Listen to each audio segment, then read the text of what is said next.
en 1968, est-ce que tu as pu aller en Tchécoslovaquie? Alors le problème, ça a été celui-ci, c'est qu'on y allait, on arrivait à la frontière, on ne pouvait pas passer. Ah. Tu vois, et puis quand on arrivait à passer, on n'arrivait pas à Prague, quoi.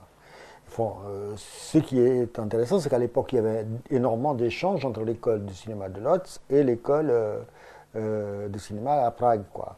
Et donc on y était allé avant. Et on avait déjà senti tout ça, parce que c'était ça se faisait déjà, c'était une évolution, et puis on a vu donc le contre-coup.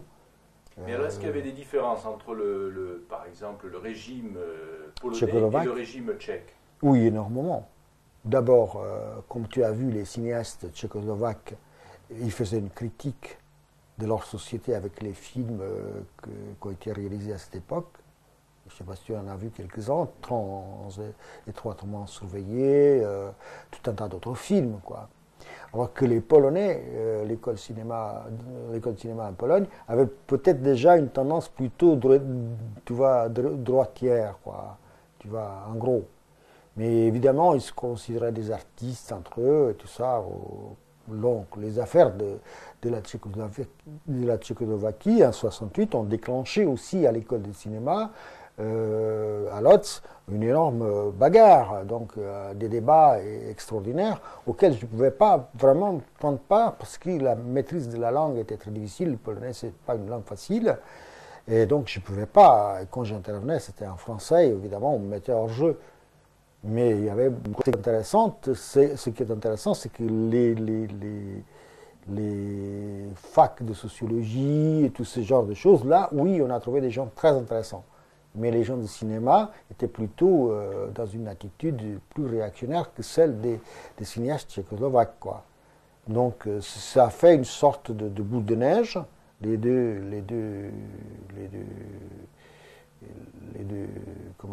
événements.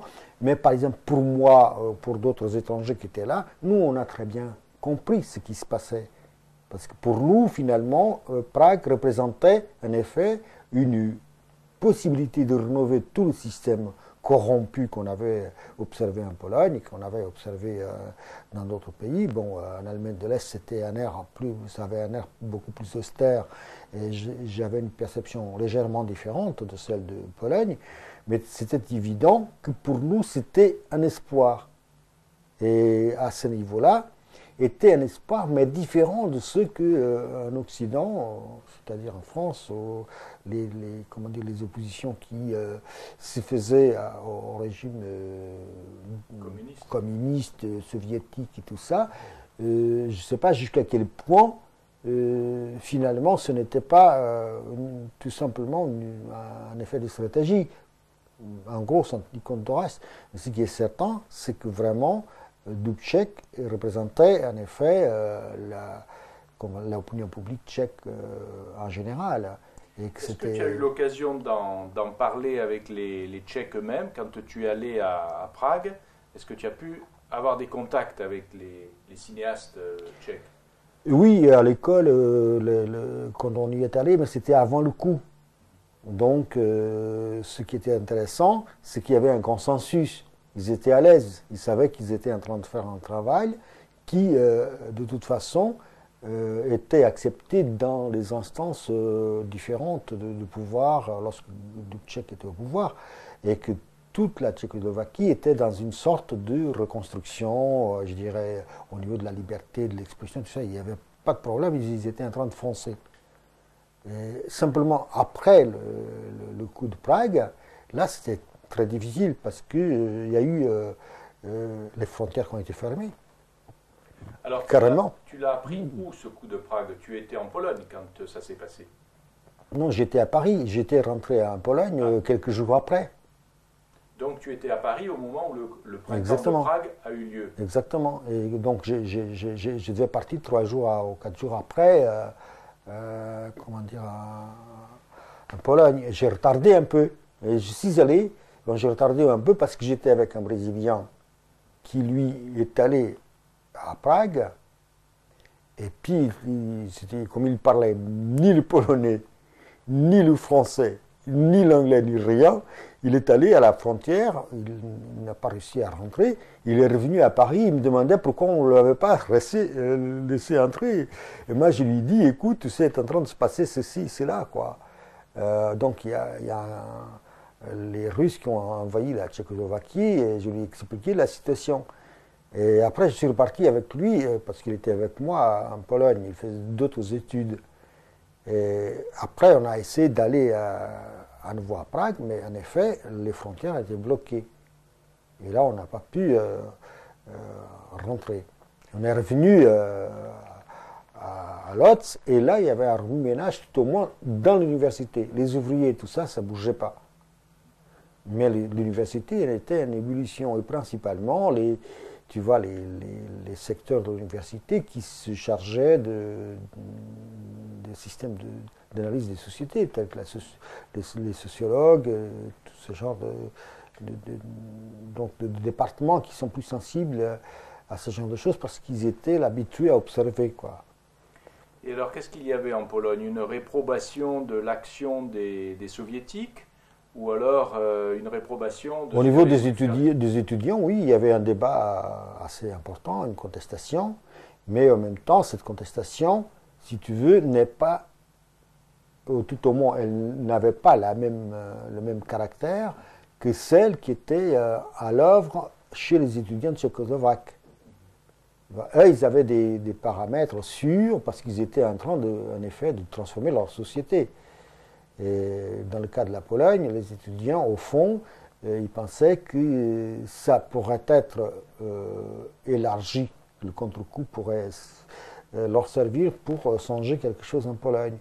Bien qu'en Pologne, le problème était complètement différent, étant donné qu'à cette période-là, la Pologne recevait déjà une aide économique des États-Unis et que le système lui-même avait déjà intégré un grand nombre de ce genre de choses, c'est-à-dire la religion primait dans les rapports de force politiques à l'intérieur de la Pologne, ce qui n'était pas le cas de la Tchécoslovaquie. Donc le caractère des deux mouvements d'opposition au régime installé était complètement différent. Et pour un observateur comme moi, enfin, je me trouvais de force dans la situation d'observateur, hein, parce que je ne parlais pas suffisamment, et que d'autre part, bon, j'étais obligé de tenir compte du contexte où j'étais. C'était plutôt entre eux que ça se passait. Et j'ai essayé de comparer les choses, et c'était très différent. C'est-à-dire qu'en Pologne, la contestation s'appuyait sur les vises, à coup sûr, peut-être par stratégie. La preuve, c'est que maintenant, ils apparaissent comme moins catholiques qu'à l'époque. Mais à l'époque, on disait que la Pologne avait 32 millions de personnes, dont 30 millions de catholiques et 2 millions de communistes. Mais le dimanche, il y avait 32 millions de personnes qui allaient à la messe, puisque les communistes accompagnaient leurs femmes. Nous, on racontait comme histoire sur les Polonais et sur le communisme polonais. C'était donc toute une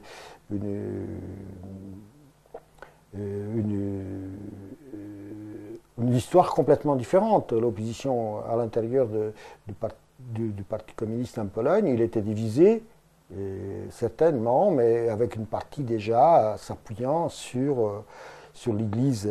Et ça n'avait pas de tout. On ne voyait pas tellement comment ça pourrait s'articuler avec ce qui se passait en Pologne. Ce qui se passait en Pologne avec ce qui se passait en Tchécoslovaquie. J'ai eu l'impression que le mouvement de la Tchécoslovaquie aurait été, si tu veux, une aubaine pour les Russes eux-mêmes. Et que la Russie ne serait pas dans la situation où elle est aujourd'hui si elle avait compris ce qui était en train de se passer en Tchécoslovaquie. Ils auraient fait peut-être quelque chose de beaucoup. Évidemment, peut-être aujourd'hui, les pays occidentaux sont très contents de ce qui s'est passé, tout a été mis par terre, mais on voit le danger maintenant. Oui. Contrabande d'énergie atomique possible, contrabande de produits tels que ceux qui ont été lancés dans le métro à Tokyo. Donc on voit tout de suite aujourd'hui quel est vraiment le revers de la médaille, quoi. Oui. Et que finalement, si ça aurait été dans le sens de la Tchécoslovaquie, ça aurait été mieux pour les Occidentaux eux-mêmes. Mais les Occidentaux sont aussi hargneux et aussi malhonnêtes qu'ils préfèrent voir tout par terre dans la merde, et même si cette merde vient leur tomber dans leur regard ici, quoi. C'est un peu ça. Exact. Alors en 68, tu fais un petit voyage en France. Tu y es à peu près à quelle époque? Parce que est-ce que tu y es au moment des événements de Mais mai oui, 68? c'est-à-dire qu'on m'a tout de suite averti, quoi. Donc, je suis parti en courant.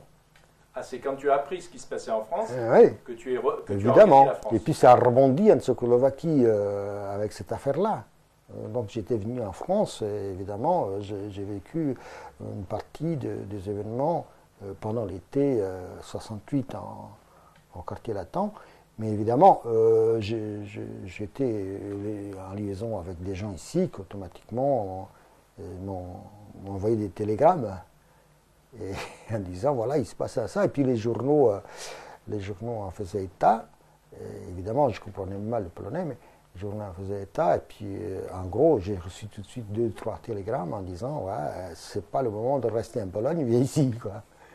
Donc je suis venu, j'ai assisté, pas peut-être aussi profondément parce que j'étais parti et que mes relations étaient limitées à ce moment-là à beaucoup d'étrangers, portugais ou d'autres nationalités qui étaient à Paris. Mais est-ce que tu as participé à des marches dans la rue, à des manifestations? Des manifestations, oui, tout ça, à des barricades. J'étais arrivé déjà un peu en retard avec les premières, quoi. Donc après, il y a eu tout le reste, quoi. Tout le reste, j'ai participé jusqu'en septembre, mais après c'était calme. Après. Oui, c'était très calme. Et est-ce que tu as entendu un slogan qui disait De Gaulle, Franco, Salazar? Non, pas du tout. J'ai par contre écouté beaucoup d'autres. J'avais une collection de tous les slogans parce que les plus intéressants des slogans, c'était ceux qui étaient apparemment les plus incompréhensibles, quoi. Et souvent, comme par exemple celui qui était marqué sur l'aéroport de Paris, le dernier qui quitte la France, étant le compteur de lumière, quoi.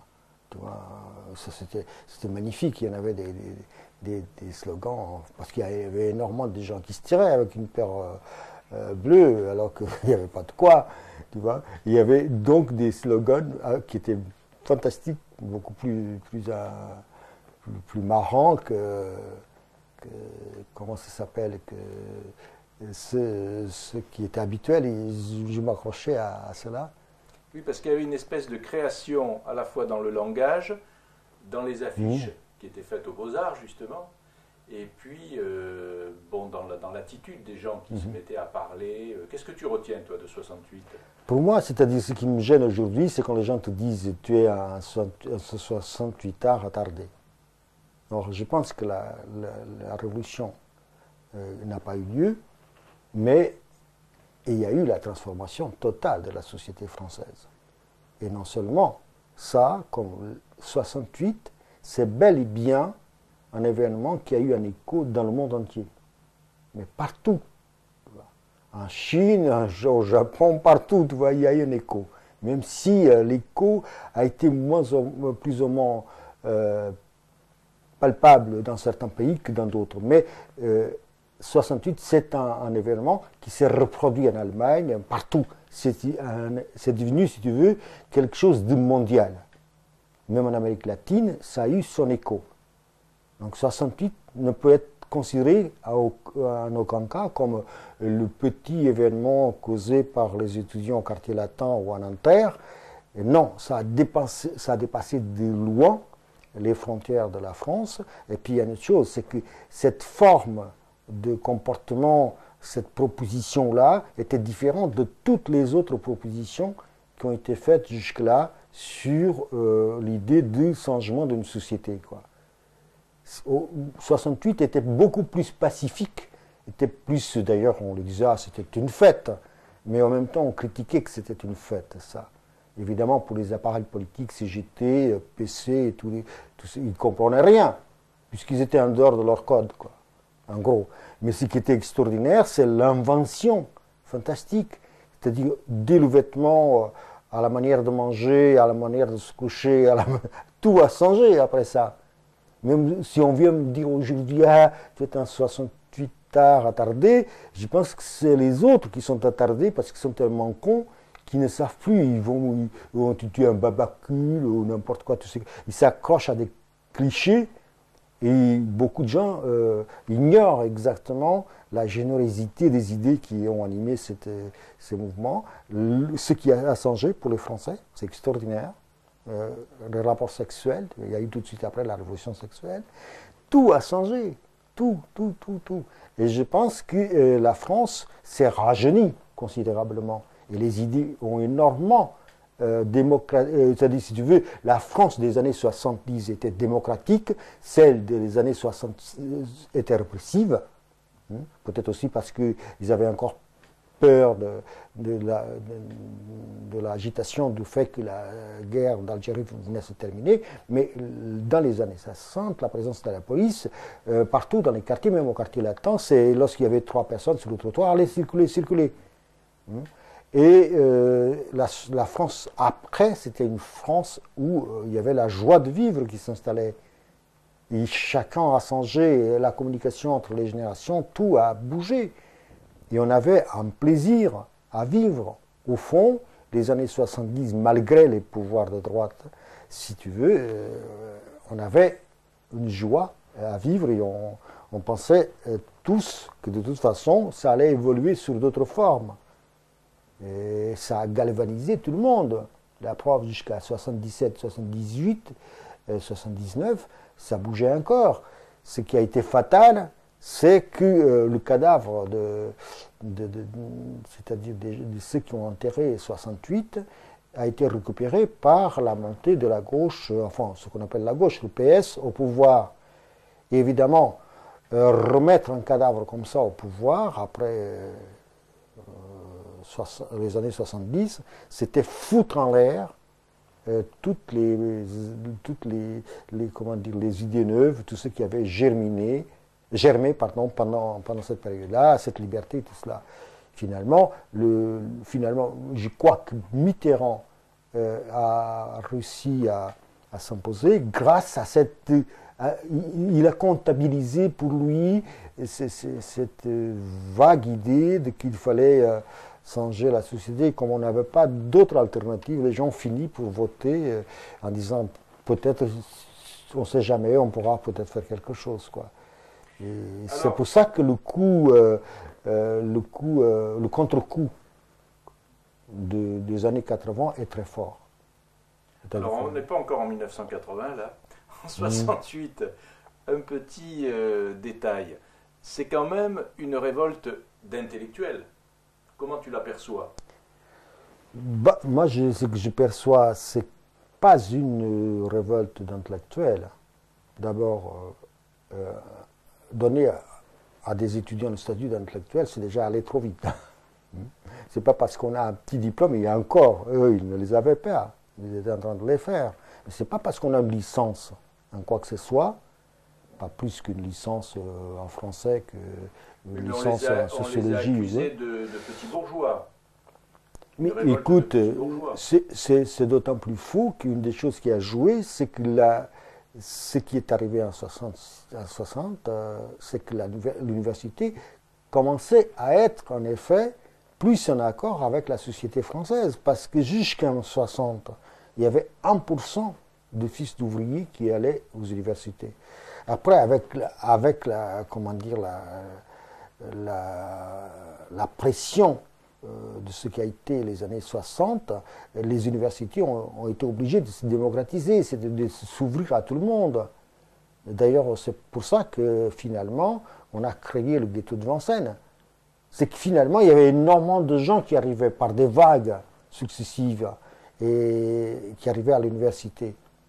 Et si tu veux, dire ça, c'est un peu comme les gens qui disent il y avait d'un côté les ouvriers et de l'autre côté les riches, quoi. C'est absurde. C'est qu'à l'époque, être employé de bureau ou être employé à la Samaritaine, si tu veux, c'était déjà un nouveau état de prolétariat qui était en train d'émigrer des usines vers les travaux de bureau, vers les emplois dans les magasins, dans les grandes surfaces et tout ça, quoi. C'était une évolution normale du système de production capitaliste en France.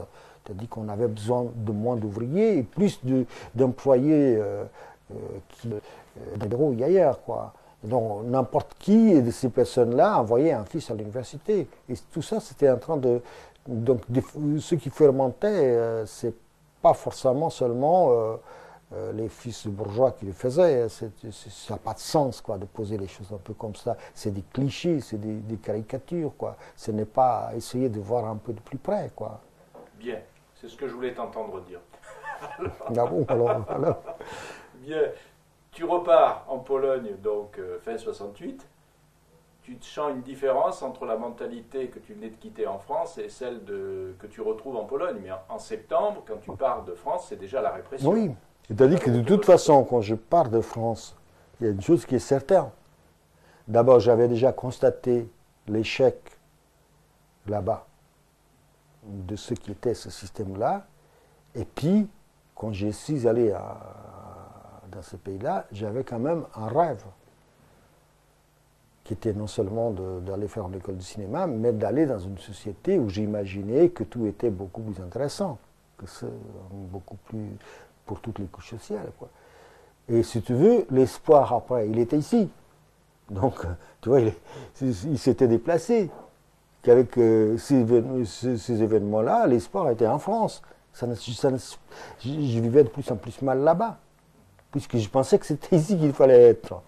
D'ailleurs, les copains, ils essayaient de m'écrire tout le temps en disant ceci, on a fait cela, ou tout ça. Donc, mon espoir, du coup, se transformait forcément dans une nécessité de rentrer en France, quoi. Et une autre chose aussi, c'est que mon vécu en France avait fait quelque chose de forcément différent comme effet que celui de Pologne. Moi, j'étais imprégné de la France, de l'histoire de France, étant donné qu'en gros, comme je t'ai dit, chanter la Marseillaise au Portugal, c'était interdit, et ça, c'était des choses qui étaient restées comme ça. Et quand j'étais là, je me suis intéressé tout de suite à l'histoire de France, à tout un tas de choses comme ça. Tu vois, c'était pour moi la Commune, c'était la Révolution, je connaissais par cœur les personnages de la Révolution française, je savais un grand nombre de choses comme ça. Et tu vois, ça m'alimentait, quoi. C'était quelque chose de beaucoup plus intériorisé et j'étais beaucoup plus impliqué. Je ne le savais pas, mais c'est là-bas que je savais, que là-bas j'observais, j'étais en dehors. Et ici, j'étais dedans toujours. Tu à me brouiller dans tout ça, quoi, tu vois, en gros. Donc, ça me devenait insupportable là-bas, de plus en plus insupportable. Évidemment que ça m'a poussé à quitter, à venir ici. Je pensais que c'était ici qu'il fallait être, quoi, après. Donc 68 t'a aussi aidé à quitter la Pologne. Elle m'a forcé. T'as forcé. Elle m'a forcé. Je savais que l'espoir était ici, pas là-bas. Manuel, tu reviens donc de Pologne, c'est là qu'on s'est arrêté la dernière fois, tu reviens donc de Pologne en 1969. Bon, tu m'as raconté déjà un peu tes réactions au retour de la Pologne. Mais est-ce que là, tu te remets avec les personnes avec qui tu avais l'habitude de militer au Parti communiste français notamment? Non, c'est-à-dire que les gens avec qui je militais avant, qui appartenaient au Parti communiste, quelques-uns, je les ai complètement perdus de vue à ce moment-là, volontairement, je crois, un peu. Parce qu'il y en avait deux qui travaillaient à la Cinémathèque avec moi. Un, c'était le neveu de Kamenka, qui avait fondé la bibliothèque la Cinémathèque, pardon. Avec Langlois. Avec Langlois. Et Franjou, quoi, c'était les trois, Kamenka, Franjou et Langlois. Et son petit neveu, il était au PC, et puis il y avait un autre type qui était là aussi, qui était au PC. Bon, ça c'était mes liens à l'époque les plus proches, passaient par cela, par ces deux personnes-là.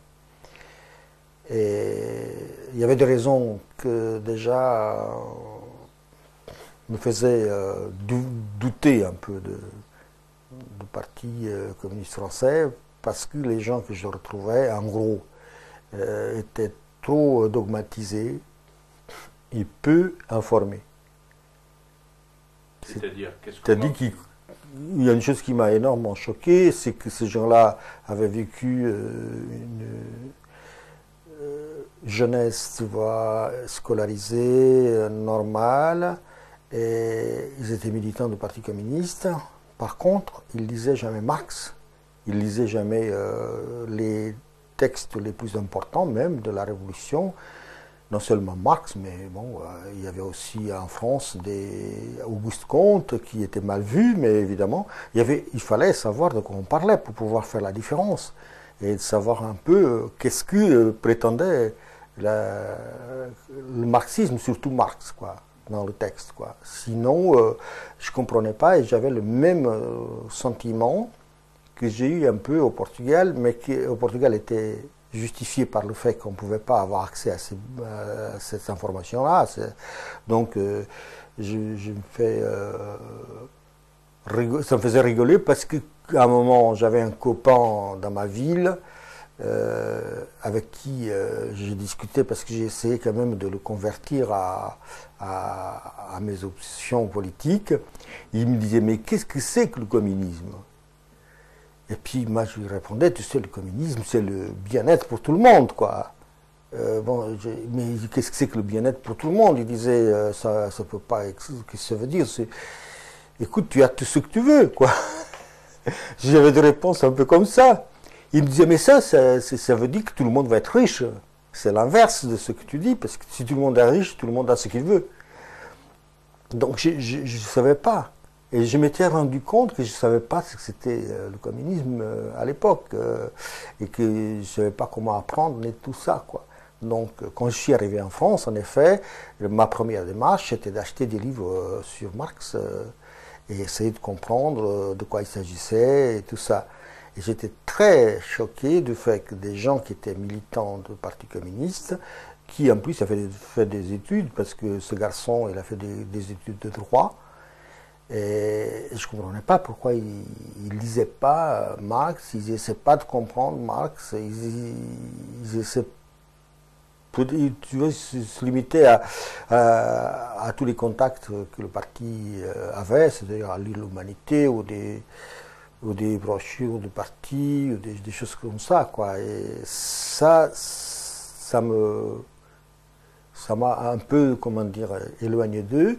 Parce qu'il y avait d'autres réactions qui venaient, par exemple, le soir, une fois il est venu, c'était un type que j'aimais beaucoup quand même, comme garçon, il m'a dit, tiens, ce soir on sort, on va casser du Trotsky. Moi, ça m'avait complètement dit, mais choqué, j'ai dit, mais ils n'ont rien à faire, ils vont à la chasse, ou qu'est-ce que c'est que ce genre de conneries, quoi. Donc, en revenant de Pologne, en plus, je m'étais posé les questions fondamentales en Pologne.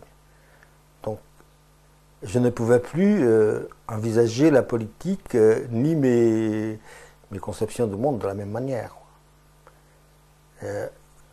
En revenant de Pologne, j'ai eu pourtant une attitude complètement absurde et paradoxale. C'est-à-dire que j'ai voulu retourner à mes origines, j'ai été chercher du travail dans le bâtiment, quoi. Essayer de faire tu vois, un travail comme ça, manuel, ce qui ne me réussissait pas parce que d'abord quand j'étais enfant avec mon père je faisais cette force et puis après évidemment toutes ces choses-là sont revenues, donc je ne pouvais pas me convertir à cela. Et en effet c'était un paradoxe énorme que je vivais là. C'était un peu comme une... tu m'excuses, mais c'est-à-dire que j'ai eu une dépression quand je suis revenu de Pologne, très très forte. Et c'est après cette dépression que que j'ai essayé de trouver un travail manuel, pensant que ça allait me réconcilier avec moi-même, avec le monde et tout ça, alors que vraiment c'était l'attitude la plus paradoxale, comme je dis. Ça ne pouvait pas se justifier. Donc il y a cela duré très peu de temps et j'ai essayé de me tourner vers le cinéma à ce moment-là, vers une période de voir si je pouvais trouver du travail dans le cinéma. Et là, en effet, j'ai connu un type qui est d'origine portugaise, qui s'appelle Carlos Vilar de Beau, qui à l'époque avait fait des films, il faisait des films très intéressants sur l'art. Il avait fait un long métrage aussi, après par la suite, avec Amália Rodrigues au Portugal, Les îles enchantées, ce qui a mal marché, parce qu'il aimait beaucoup ce type de roman, tu vois, et ça a mal marché. Et puis à Paris, il avait fait des courts-métrages, qui étaient surtout La Petite Cuillère, qui était très réputé, et tout ça. Comme j'étais d'origine portugaise, je me suis dit peut-être que ça lui dirait quelque chose. Je ne savais pas quelles étaient ses origines, en gros. Et je l'ai retrouvé à Châtillon. Il y avait un festival de cinéma à Châtillon dans le temps. C'était organisé par les gens de la mairie, qui étaient d'ailleurs proches du Parti communiste. Et il faisait tous les semaines, après, il y avait un type qui venait, un réalisateur. Il faisait un atelier de tournage, donc il donnait à des gens des bobines de films pour filmer, pour essayer de faire des petites choses. C'était un truc très limité. Et comme je ne travaillais pas loin, et j'avais un copain qui m'a parlé de cet atelier, et je suis allé voir, et ce soir-là, il y avait Carlos Vilar-de-Beau qui discutait avec les gens, quoi. D'ailleurs, j'ai eu une discussion assez violente avec lui, étant donné que je me suis dit, oui, l'esthétisme au cinéma, c'est très intéressant, mais qu'est-ce que vous faites de toute cette misère dont le cinéma ne parle plus, de tous ces faits divers. J'ai dit, par exemple, un crime dans Paris est toujours vu comme un fait divers, alors qu'il est vraiment un fait social.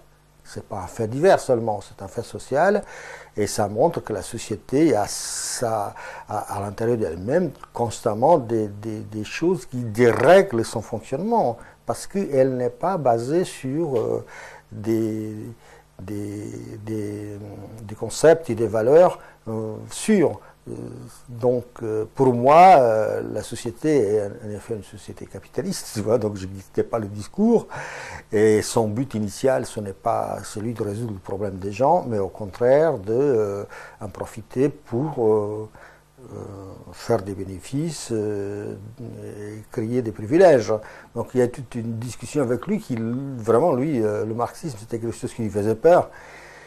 Et cette discussion a été très violente, et je l'ai revue une deuxième fois à nouveau à Châtillon, et on s'est accroché à nouveau, parce que moi j'ai proposé un scénario d'ailleurs, une petite histoire que j'avais écrite sur un fait divers, et il disait, mais ça c'est un fait divers, ça n'a pas d'importance, si on a tué la concierge, c'est quand même pas un problème d'humanité. Je dis, ben écoutez, ça c'est vrai, parce que vous n'êtes pas concierge, mais si c'était vous la concierge, vous serez vraiment emmerdé.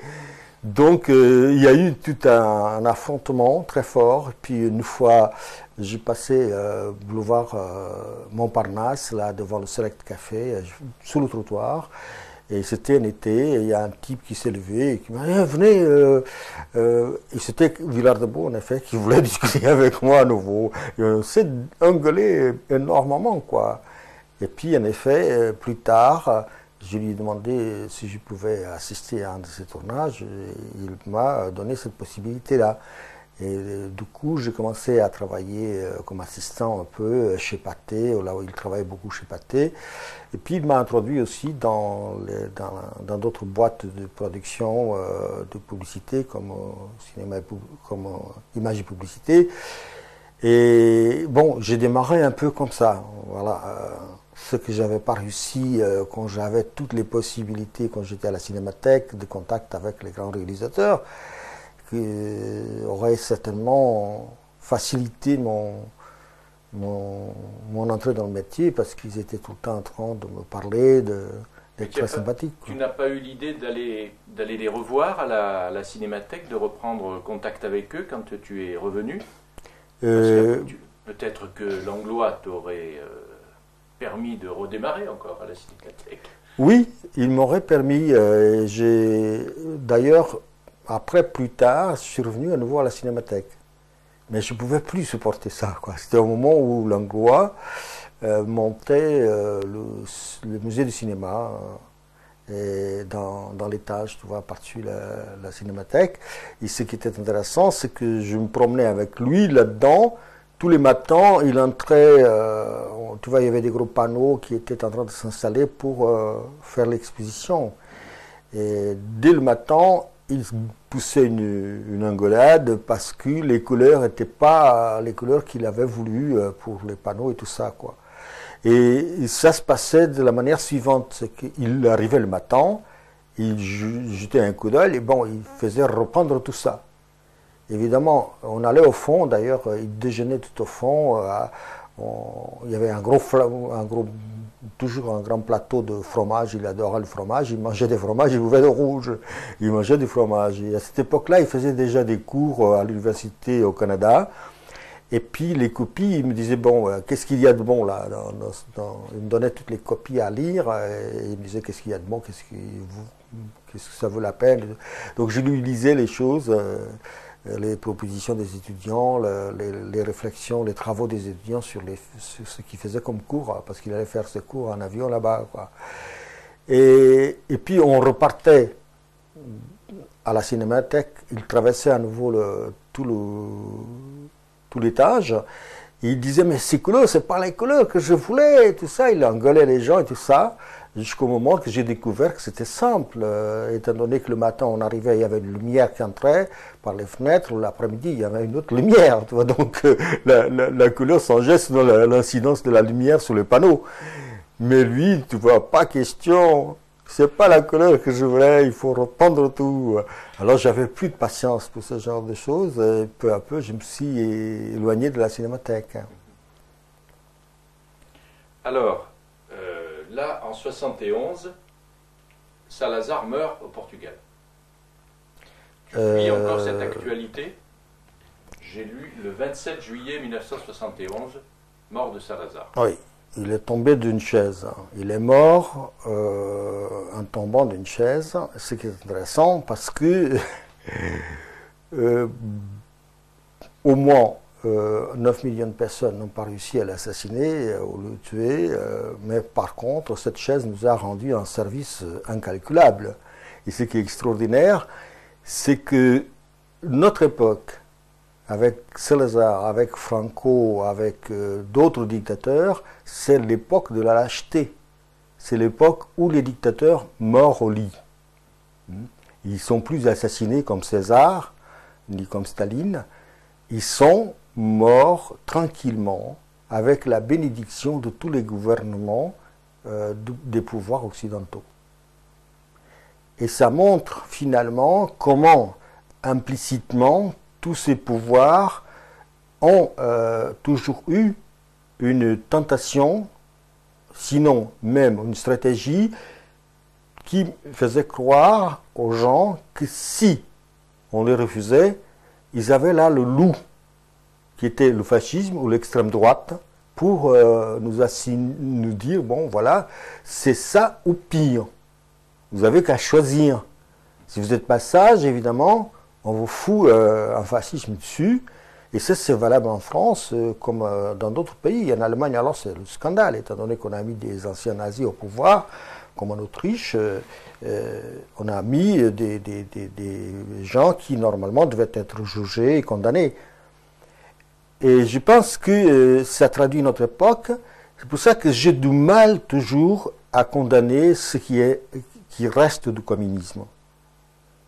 Parce que l'habilité est celle-ci, c'est de maintenir toujours la pression sans cesse des pays dits alliés, surtout ce qui peut se différencier par rapport à leur conception du monde. Et ces conceptions sont généralement liées à leurs intérêts économiques. Et on voit avec les États-Unis comment les États-Unis ont déstabilisé le monde actuel. D'abord, en appuyant par tous les moyens et volontairement la croissance ou le développement de l'intégrisme avec la guerre de l'Afghanistan.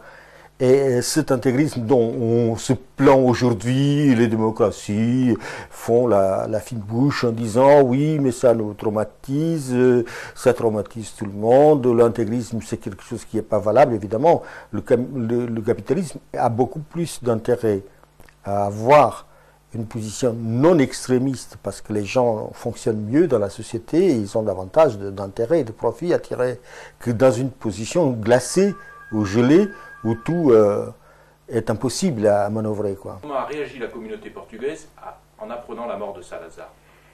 C'est-à-dire que l'immigration portugaise, par exemple, Qui avait donc fui, qui avait fui ce régime-là, n'était pas suffisamment claire avec les problèmes politiques. Parce qu'en gros, elle a obéi à une sorte de conjoncture économique et politique qui l'a poussé à partir, comme j'ai dit l'autre fois, c'est-à-dire jusqu'à quel point cette situation figée a influencé les gens dans leur départ, étant donné que les dernières élections de 1958 avaient été le dernier des espoirs de changement.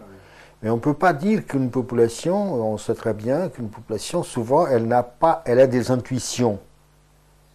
Elle sait qu'à un moment donné... Par exemple, quand Salazar meurt, il y a quand même des gros titres dans les journaux en France, Oui. on en parle. On en parle, il y a, si tu veux, une couche de gens qui se motivent, qui sont motivés par rapport à des problèmes politiques, qui est extrêmement sensible à ça. Par exemple, dans le cas de l'immigration portugaise, il y avait une partie des gens quand même qui n'étaient pas des réfugiés politiques, mais qui étaient quand même assez conscients de ce qui se passait au Portugal.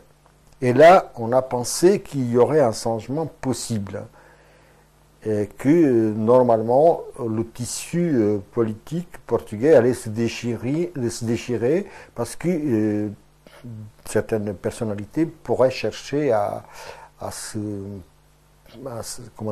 s'approprier du pouvoir. Et toi, comment tu réagis? Alors, c'est un soulagement, c'est te dire ce que tu as dit tout à l'heure, c'est-à-dire que voilà. bon, on a essayé de l'avoir pendant des années, puis finalement il meurt dans son lit. Dans son lit, tranquillement. C'est comme ça que tu réagis? Oui, j'ai réagi comme ça. J'ai réagi avec un certain désespoir, à savoir que l'opposition portugaise n'avait pas été capable de liquider, et en même temps, ce fait-là me faisait douter des capacités du mouvement politique portugais d'opposition. Et je crois être sûr, c'est que ce mouvement politique, qu'il soit attaché au Parti communiste, qu'il soit attaché au Parti socialiste, qui est, à ce moment-là, ça s'appelait l'Action socialiste. Le Parti socialiste va être constitué après, avec Mario Soares. Là, il y avait l'Action socialiste, qui était une sorte de front où il y avait beaucoup de choses, quoi. Et j'ai compris que ces gens-là étaient complètement détachés des aspirations du peuple portugais. C'est-à-dire qu'il n'y avait vraiment pas un mouvement politique qui avait une pénétration profonde dans la population portugaise, mis à part le Parti communiste qui, dans les alentours de Lisbonne, la partie industrielle de Lisbonne, avait une pénétration dans la classe ouvrière. Mais tout le reste ne reposait sur rien. Et qu'à partir de cette constatation, il est impossible d'attendre un changement politique portugais, étant donné que le prolétariat n'est pas concerné, et le reste, le Portugal était encore un pays extrêmement lié à la ruralité, quoi. Alors à ce moment-là, ça veut dire que dans la communauté portugaise en France, la mort de Salazar n'incite pas, par exemple, les gens à se dire maintenant que Salazar est mort, on va retourner au Portugal. Pas du tout. D'autant plus qu'on savait que son successeur serait celui qui a été nommé, Caetano. Mais on pensait qu'il déjà allait briguer le pouvoir. Ça n'a pas été le cas, et ce qui montre une certaine homogénéité dans les options politiques, aussi bien du patronat au Portugal que de ceux qui pourraient le représenter. En gros, on peut dire que le fascisme avait encore ses assises dans la classe privilégiée portugaise, puisqu'il n'y a pas eu de déchirure à ce moment-là. Il n'y avait pas des forces vraiment puissantes contraires qui se mettaient en mouvement et qui pourraient contester ces pouvoirs-là. Alors, est-ce que tu expliques cette situation peut-être par le fait aussi que le Portugal est engagé dans sa guerre coloniale et que le pays Oui, fort mais encore je d'être pensais dans que le là, pouvoir. c'était un atout précisément, étant donné que les fils de la petite et moyenne bourgeoisie commençaient à payer le prix de la guerre. Ils étaient obligés d'y aller en général, presque tous. Bon, il y avait toujours les pistonnés qui n'allaient pas. Et je pensais que cela pourrait amener les gens à méditer, donc la petite bourgeoisie et la grande bourgeoisie, à des problèmes de changement du politique. Et le fait que Salazar a laissé à Caetano, qui était son maître à penser, en gros, le pouvoir, et que cette transmission du pouvoir s'est faite sans grande difficulté, il y a eu des constatations très limitées, c'est-à-dire que le mouvement n'a pas été assez fort pour déchirer le tissu des intérêts politiques, économiques et autres. Bien qu'il y avait quand même une sorte de petite friction. Mais ça montre finalement que le Portugal avait bel et bien, au-delà de Salazar, des gens qui l'appuyaient. Et donc responsable de ce même fascisme qui a duré 47 ans. Donc la dictature n'était pas représentée que par un seul homme, mais par tout un mouvement. Absolument. C'est-à-dire que ce n'était pas Salazar seulement le responsable, c'était toute une structure qui l'appuyait et qui allait du patronat à des forces militaires, à des forces policières, c'est-à-dire la garde républicaine, tous les corps constitués armés. Alors comment tu peux expliquer, disons, l'arrivée de la révolution des œillets en 1974 ?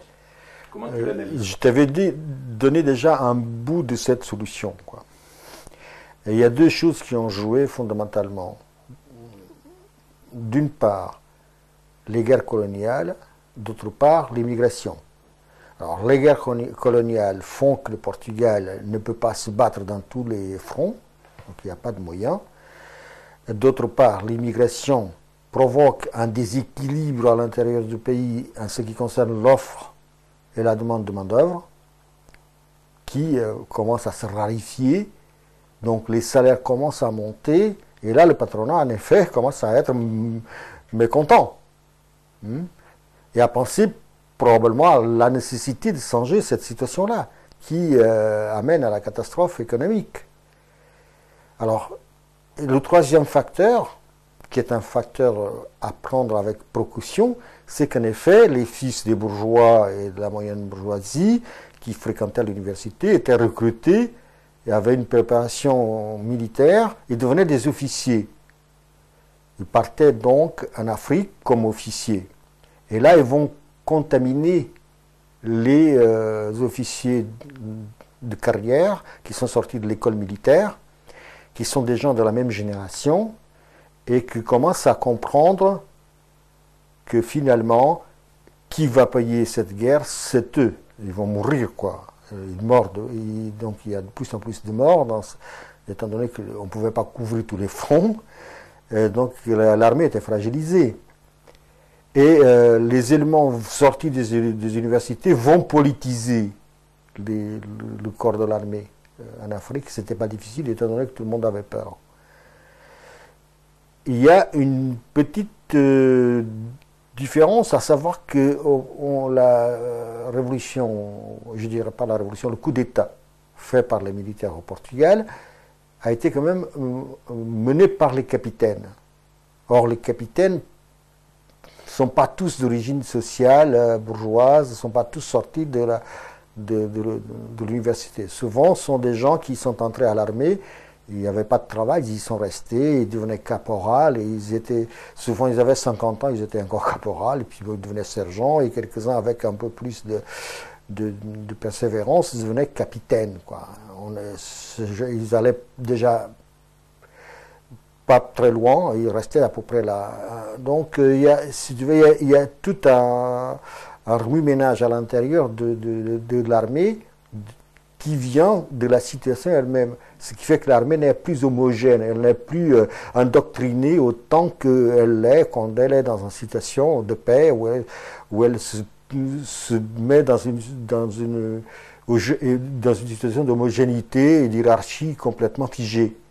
Là, il y avait une certaine mobilité. C'est déjà, par exemple, le fait que les étudiants deviennent officiers, les capitaines, eux, ils n'aimaient pas tellement ça. Eux qui étaient là depuis 30 ou 40 ans à essayer d'avoir une promotion.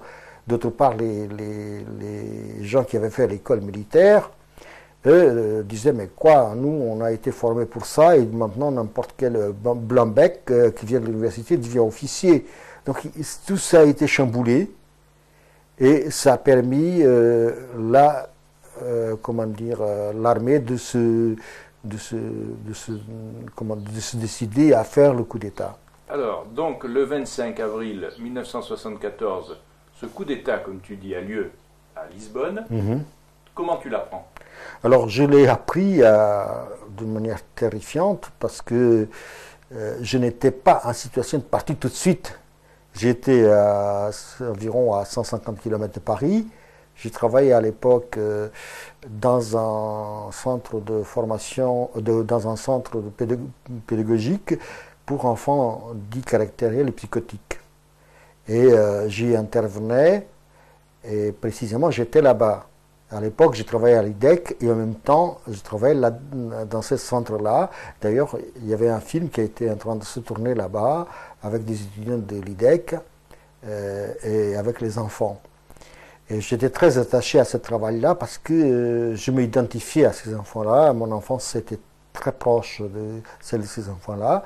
Et c'est peut-être une des expériences les plus riches de ma vie, et la plus, comment dire, celle qui m'a tenu vraiment à cœur. Peut-être même plus que le cinéma. Vraiment, là, je me battais, hein, réellement. Et j'étais donc dans un car avec des enfants, et du coup, on entend à la radio, parce que le car avait la radio, on entend à la radio coup d'État au Portugal, et c'était tout. Il y a une réaction que je n'ai jamais compris, c'est que j'ai fondu en larmes. Et pourtant, je ne suis pas nationaliste. J'ai toujours lutté contre le nationalisme. J'ai fondu en larmes tout de suite. Et les enfants disaient, mais pourquoi il pleure, Manuel? Ils ne comprenaient pas. Ils me disaient, mais pourquoi tu pleures? Et moi, je pleurais tellement que je n'arrivais pas à m'expliquer. Et puis, voilà, j'ai quitté immédiatement ce car. Je suis revenu à Paris. À quoi tu penses? Pourquoi tu te mets à pleurer? Tu imagines que ça y est, qu'il y a une possibilité, enfin?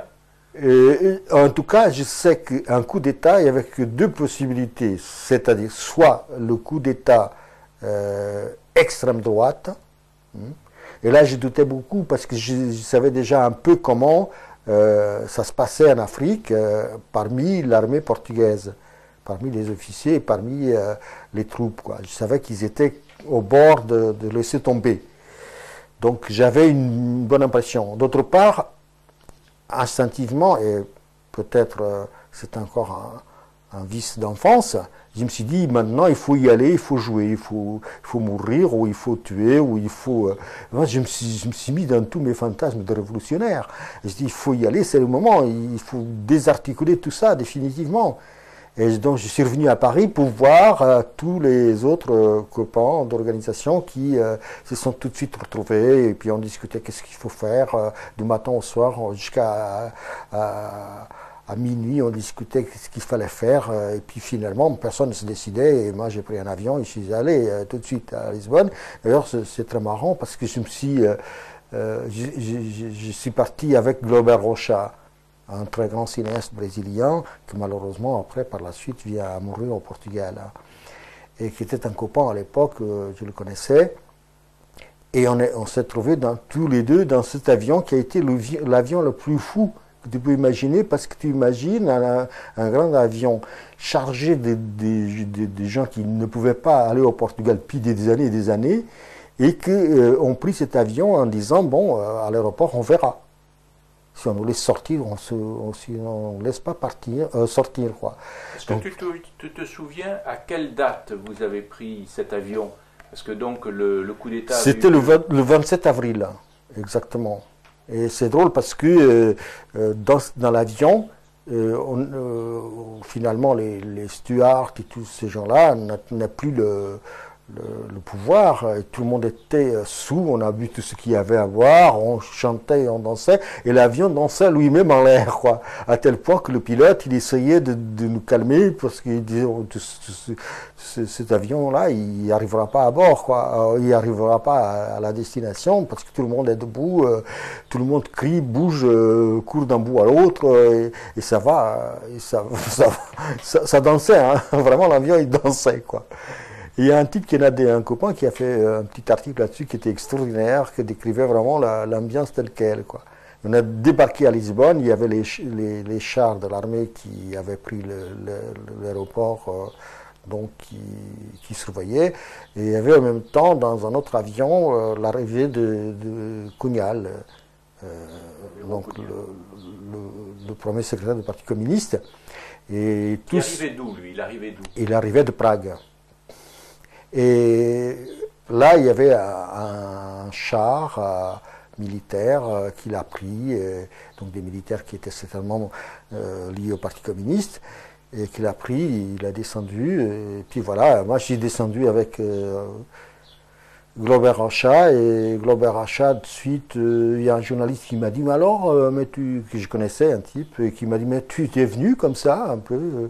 J'ai dit, ben oui, je suis venu, et puis j'ai dit, ben moi, je ne suis pas important, je te présente Glauber Rocha, quelqu'un qui a fait des films. L'autre, il a pris tout de suite Glauber Rocha dans une voiture, et est parti avec, au journal, lui faire une interview, qui d'ailleurs, le lendemain, est sorti avec sa photo à lui, des journalistes, Glauber Rocha, dans lequel le journaliste disait « Ah, j'ai trouvé hier inconnu parmi la foule Glauber Rocha. Il ne l'avait jamais trouvé s'il ne lui avait pas dit que c'était lui. » quoi.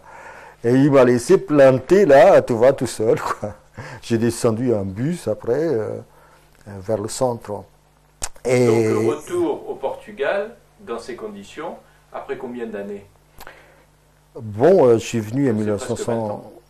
Oui, voilà, à peu près, oui. Alors, arrivé dans cette ambiance... 18 ans. Quoi. Arrivé dans cette ambiance au Portugal, bon, là, tu décris l'ambiance qui régnait dans l'avion, parce que c'était presque tous des gens qui étaient heureux de retourner au Portugal. Et ensuite, arrivé sur le sol, alors quelle impression ça te fait, là? Quand je suis arrivé sur le sol, j'ai été très étonné du calme qui régnait. Quand on est sorti de l'aéroport, il y avait en effet des militaires qui étaient là, mais tout le monde avait l'air d'être très calme, quoi. Et après, en effet, quand je suis arrivé au centre de Lisbonne, il y avait une effervescence absolument extraordinaire, quoi. Des gens, vraiment, c'est-à-dire que le coup d'État a été suivi par une vague populaire de gens qui a explosé, qui finalement, c'est-à-dire on peut pas appeler ça une révolution, mais le coup d'État a été doublé d'un mouvement social très important. Alors, lequel est la révolution? Pour moi, la révolution, c'est précisément le fait que les gens se sont sentis concernés. Il y a cette vague populaire qui débarque comme ça dans les rues de Paris, dans les rues de Lisbonne, dans le cœur de Lisbonne. Au cœur de Lisbonne, tu avais des foules, et des foules qui se groupaient, et que tout à coup discutaient, puis tout à coup, comme des oiseaux, disparaissaient tous en même temps. Je ne savais pas où ils allaient. Et je me suis dit, mais puis dans 2 heures après, ils revenaient tous à nouveau, ça discutait de partout, et puis tout à coup ça disparaissait, tout le monde se dispersait, courait dans toutes les directions, et voilà, c'était un peu cela qui se passait. Et c'est ça, enfin, si on peut dire qu'il y avait une partie de révolution, c'est là que ça se passait. Parce que le coup d'État, de toute façon, fait par les militaires, montre qu'ils étaient finalement des militaires et que leur coup d'État était un coup d'État parce qu'ils sont revenus à le refaire après pour mettre de l'ordre là-dedans sur l'impulsion de la CIA qui en effet a été conseillé des officiers, tout ça. Ils ont fait un coup d'État après en septembre de 1976